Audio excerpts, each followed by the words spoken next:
La matinale Grand Lille TV avec Adrien Lanois. Vendredi 4 mars, en direct, il est tout juste 7h15. Bon réveil à toutes et à tous. Bon appétit également si vous prenez votre petit déjeuner avec nous. Et bon courage si vous partez travailler. Voici le journal de la rédaction en images en 7 minutes ce matin. Toute l'actualité du Grand Lille, l'info qui avance avec vous. Avec tout d'abord vos prévisions en météo ce matin et encore beaucoup d'humidité tout au long de la journée. Les averses seront surtout concentrées ce matin. Cet après-midi, on pourrait bénéficier de quelques éclaircies, d'un peu de ciel bleu, mais on ne sera pas non plus à l'abri de quelques gouttes de pluie.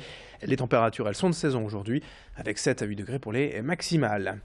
Allez, une première image tout de suite pour démarrer cette édition, la visite de Nicolas Sarkozy hier dans la métropole lilloise. L'ancien président de la République a d'abord rencontré le président de région Xavier Bertrand durant la matinée, et puis il s'est rendu à Lambersart sur les terres de Marc-Philippe Daubresse. Le président des Républicains a rencontré les acteurs de l'immobilier, les notaires notamment, et plusieurs maires de la région. Il a entre autres annoncé qu'il souhaitait supprimer la loi Allure sur le logement, réduire le nombre de fonctionnaires et augmenter la durée du temps de travail dans le public. Il est aussi passé hier après-midi par la FNAC à Lille pour dédicacer son dernier livre, La France pour la vie, mais n'a en revanche pas souhaité nous accorder d'entretien. Résultat, une visite dans le Nord au pas de course sans déclaration médiatique. Autre titre dans l'actualité du jour, les réactions au drame de Gonehem et la découverte du corps d'Antoine dans le canal de Beuvry. Son beau-père a donc avoué aux enquêteurs de police cette semaine avoir tué l'adolescent en janvier 2015. Et depuis l'annonce de ce terrible épilogue, les réactions s'enchaînent dans cette commune des environs de Béthune. Personne évidemment ne s'attendait à ce dénouement. La stupeur et l'effroi dominent aujourd'hui les sentiments des habitants, des connaissances et des proches de la famille. Une cagnotte internet s'est mise en place pour aider la famille ainsi qu'une page Facebook en hommage au jeune homme. Quant au meurtrier présumé, cet homme de 45 ans, a priori très discret, il a été mis en examen pour assassinat et placé en détention provisoire.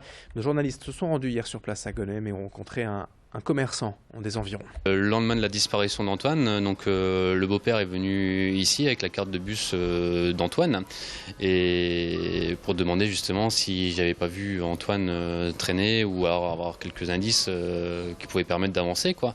Et là bon, j'avais pas vu le gamin ce jour-là en tout cas et ni la veille.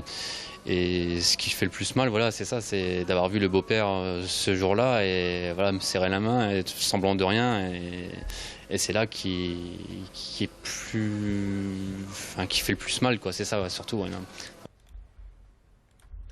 Écoutez également le sentiment du maire de la commune de Gonehem au micro de nos journalistes. En tant que maire, je répète, on a mis à disposition des moyens techniques, logistiques, des gens sacrifiés, consacrer une partie, une demi-journée à la recherche d'Antoine, voilà quoi. Je crois que tous les gens qui étaient disponibles l'ont fait, et puis l'ont fait sans arrière-pensée. Après, ce qu'on doit penser de ce monsieur et de ce qui s'est passé, c'est du ressort de chacun, quoi. Je ne peux pas vous livrer à chaud le sentiment, c'est du domaine du personnel. 7h18, on enchaîne avec l'actualité en bref. Ce matin, les salariés de l'usine Vallourec de Saint-Saulve annoncent une journée de grève ce lundi. Sans information depuis plusieurs semaines quant au rachat de leur usine, les 350 employés s'inquiètent pour l'avenir de leurs emplois. Les syndicats craignent que le repreneur annoncé ne laisse tomber finalement les négociations.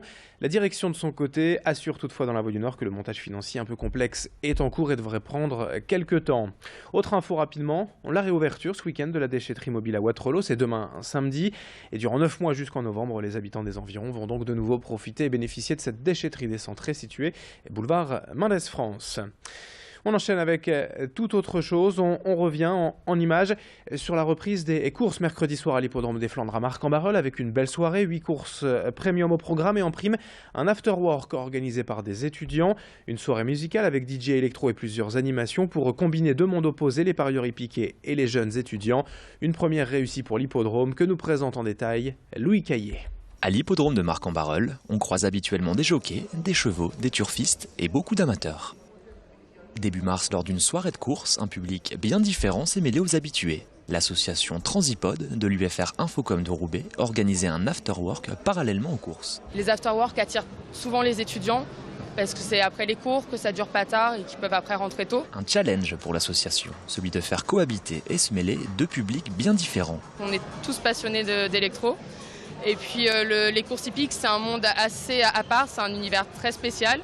Et on voulait le faire découvrir aussi notamment aux jeunes qui ne connaissent pas forcément les courses. J'essaye de me renseigner un peu à droite à gauche comment ça se passe.